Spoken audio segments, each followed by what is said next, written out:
Hello and welcome to CDO Magazine interview series. My name is John Filipek with SHI International Corp. Today I have the pleasure of talking with Dr. Ken Clarke, the Assistant Director at the U.S. Immigration and Customs Enforcement. How are you doing today, Ken? Doing great, John. Thanks a lot. And I really want to thank CDO Magazine for the opportunity to be with you today. More of an open type of question, but how do you go about managing risk, regulatory risk on your end? What is just a very broad understanding of how you go about doing that from your side of the house? Well, I think it's important, John, to know that there's different aspects of regulatory risk that you need to balance. We've got legal, we've got policy, we've got privacy, security, civil rights and civil liberties, ethics, as I mentioned. And I think it's important that there be a clear understanding of all those dimensions of regulatory risk.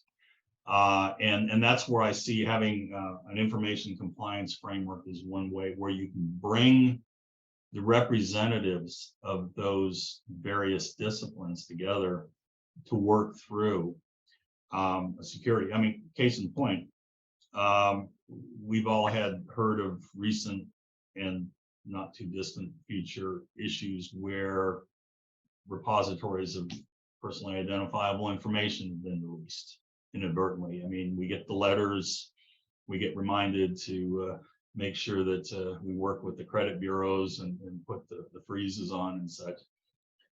When you look at a breach of personally identifiable information, is it a cybersecurity issue? Yes, it was. Is it a privacy issue? Definitely. Social security numbers, addresses going out. Civil rights, civil liberties issues, absolutely. With the type of information, there can be information that, who you're going to see, whether it be a doctor and organizations you're affiliated with, the ethical use, how that data is that part of the equation, of course, and definitely legal issues and policy issues. So you can't, so many of the issues that come up involving information and data and breaches involve all those various elements that have regulatory considerations.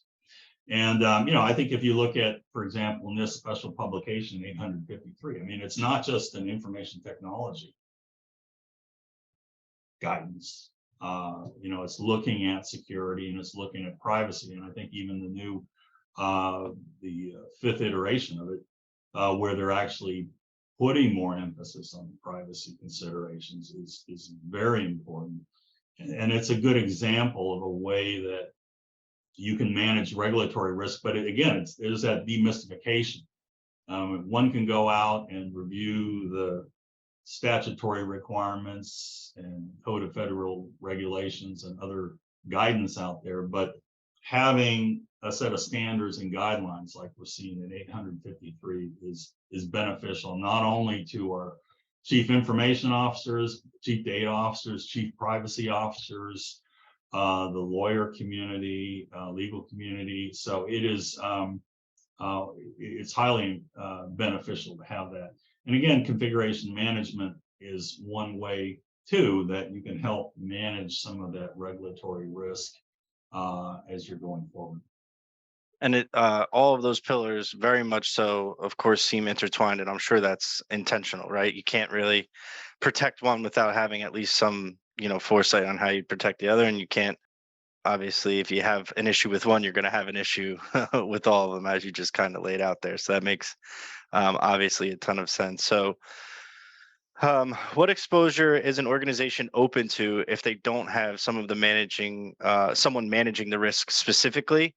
And then I would argue that it's probably on everybody, right, to make sure that they have an eye towards managing the risk in order to get everybody bought in. As you mentioned, that goes from, in some cases, my dad would mention the janitor who has the keys to the building is sometimes the most important part of what's going on, but it takes, everybody throughout the entire organization to kind of keep everybody on the right side of the risk there. So I guess my question for you, summarized then, would be, is it imperative to have one individual person kind of leading the charge from within the organization to kind of organize the troops, if you will, and make sure that everyone's on the same page? And then, of course, how does that actually expose, the organization in those instances? Yeah. No, that's a good question, John. Ultimately the head of the organization, whether you're a CEO or the director or the most senior organization agency head, that's really the top down. But ultimately, as far as implementing and managing the risk, it needs to be distributed. You need to be looking at um, full participation, and again, trying to get that collective action, trying to get some of that self-governing principles together to manage the risk. I mean, there's a wide range of areas that you can, and of course, and I talked about the chain of custody, knowing where your data is in the law enforcement community, knowing where the evidence came from, how it's being used, how it's being protected. It can lead to if there's mistakes, somebody can get off. I mean, prosecutions based on following the pathway of integrity as far as the evidence and the testimony and such. And the same thing is in many cases, again, it's data that's part of that whole chain of custody process, and knowing how it's being used and changed.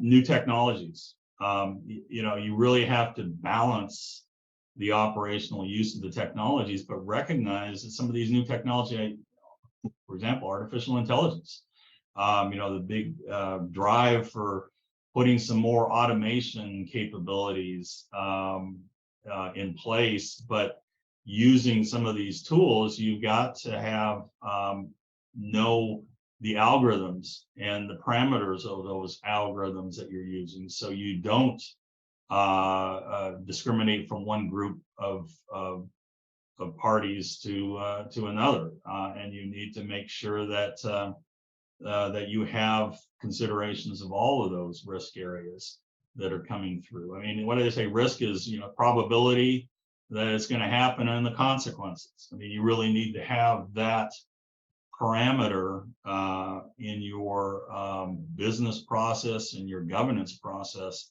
to make sure that across the organization, if you have sensitive needs for the data, there's not going to be breaches. And if you do have a breach, you have a quick response to try to correct that. And that's, again, back to the methodology of course, everybody being bought in and having, feeling like they are the most important person at the organization when it comes to protecting the data. And then I feel also another kind of key piece to that, and keep me honest here, is having that trust and transparency, right? And the reciprocity allows you to quickly identify and then let the information out throughout the organization, like, hey, I need an extra set of eyes on this. I don't know that I'm necessarily the best person to kind of wrangle the potential issue that I see here, right? And having both second and third opinions on some of that stuff to say, oh, well, maybe you have a thumbs up, you have a thumb in the middle. Now somebody's got to kind of break the tie for you there. And I feel like when you spread some of that out, it allows for the different perspectives to kind of keep everybody on track. And then, of course, the big piece, right, is the organization within the compliance and outside of the risk. So I think that's awesome. And I think it's, again, one of those questions that I ask and I almost feel like I know the answer to. And then when I hear somebody like yourself word it so eloquently, like it allows it to kind of bring it to life a little bit more, right? It's not just words on a paper or coming out of your mouth. It's actually, this is how we get things done within an organization to make sure that, we're holding ourselves accountable, which is really cool to hear.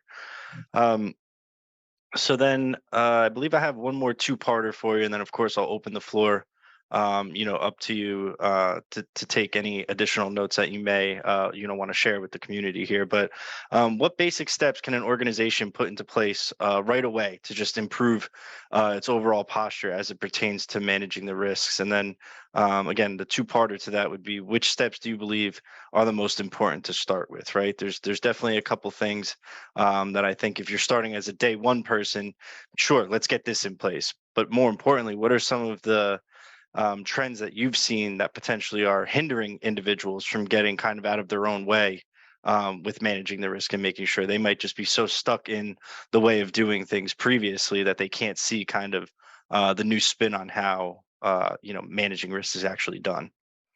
Yeah. Well, John, I think you really have to have a holistic view of risk. You've got to look at it. There are financial issues, there are cybersecurity, legal, critical infrastructure information getting out that could show vulnerabilities for, affecting water systems, power systems, et cetera. And even though that may not be your specific area of responsibility, you still should have an awareness and a consideration of that. I mean, I try to do that. Even though privacy is a focus area for me, I have an appreciation for the other areas that compliance comes into play. Of course, you rely on the experts and the folks that work in those areas to really ultimately provide what they see as being the right path forward, but you need to have an appreciation and they need to be at the table. And that's, again, goes back to what I was talking about, the collective effort, collective action, and trying to get self-governance. You've got to bring everyone to the table. Everybody brings an important piece to the whole governance puzzle. And you should have an appreciation for those other parts and the importance of that. I mean, it's, again, the program manager, for example, cost, schedule, and performance, they're managing all of that. Well, that's, when you're looking at risk, you need to be aware of all the other aspects of that. The need to have rules in place, the need to have a deliberative change process through configuration management, the need to have visibility, and that's where the data inventory comes, the need to tie business needs and strategy to the use of your data. And, I think it's, you need to have standards and policies in place, but I think you also need to have good training in place. There needs to be a way of, we talked about how a data governance approach can help improve the culture of the organization. Well, part of that cultural change is through training and through engagements such as we're doing here, or forums and talks. And I think that's where it's very important to organizations. This is my personal opinion. Organizations such as CDO Magazine and getting the word out and bringing everyone together. I mean, some of the articles and some of the stories and the backgrounds of many of the professionals that we see in CDO Magazine, I personally feel helps me in my journey through my professional career to know somebody else's perspective, and also, again, as I mentioned, to be in a data governance community, you need to know what somebody else is doing. So, when you have a CFO, chief financial officer, that's talking about data and able to read what their perspectives are, I may not end up being a chief CFO in my career, but at the same time, it gives me appreciation of what CFOs do and what are the questions that I should be thinking about and asking CFOs who are also part of a data governance process and ensuring that financial information and data is properly used and protected. So, that's where I see the various conferences and webinars, and again, written materials that CDO Magazine's providing. I personally feel that that's a benefit for folks to be able to again keep in touch, stay in touch, and to learn. Also, many of the online social media resources that we have is one way to help get that visibility and help get that appreciation for other disciplines that are involved. So I think that's an important part. That's part of the whole risk management process. Again, is knowing what's the likelihood and the consequences. But if you don't know the different communities, the business organizations that are out there, you're not going to be able to make those types of assessments. And I think that's where it's important to be in touch through these means.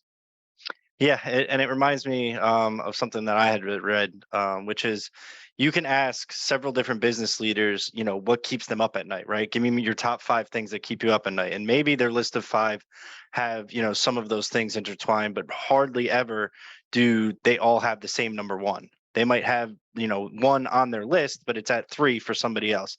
But at the end of the day, there's only a certain number of things that keep us up at night, but they can get organized Yeah. very differently depending on what your day-to-day functions are and who your responsibilities. So getting that perspective from fellow individuals at your company or even at other companies, right, and that the CDO magazine allows you to do, I think really helps to just overall, I always say knowledge is power, right? Being able to learn a little bit more about the different ways that you can go about some of that stuff ultimately will dictate how you can make your individual efforts within an organization that much more effective and better. So that is the formal questions that we have on our end, Dr. Ken. So I wanted to offer you the opportunity, of course, to share anything that you may have had otherwise with the community here. If not, I can wrap us up. Yeah. Well, John, again, I want to thank you for your time. I want to thank CDO Magazine for the opportunity to connect up today and to talk to you. And again, this is a vehicle of information sharing. I look forward to hearing others, their perspectives, and I think that it's important for all of us as professionals to be engaged with our colleagues, engaged with other areas that are part of the whole data management spectrum of doing business. Yes, and thank you again, Dr. Clarke, for joining me today. Thank you once again for your service. I don't want that to go, unmentioned again. For those watching or listening, please feel free to visit cdomagazine.tech for any additional interviews and content. And we appreciate you joining us today. Thank you so much.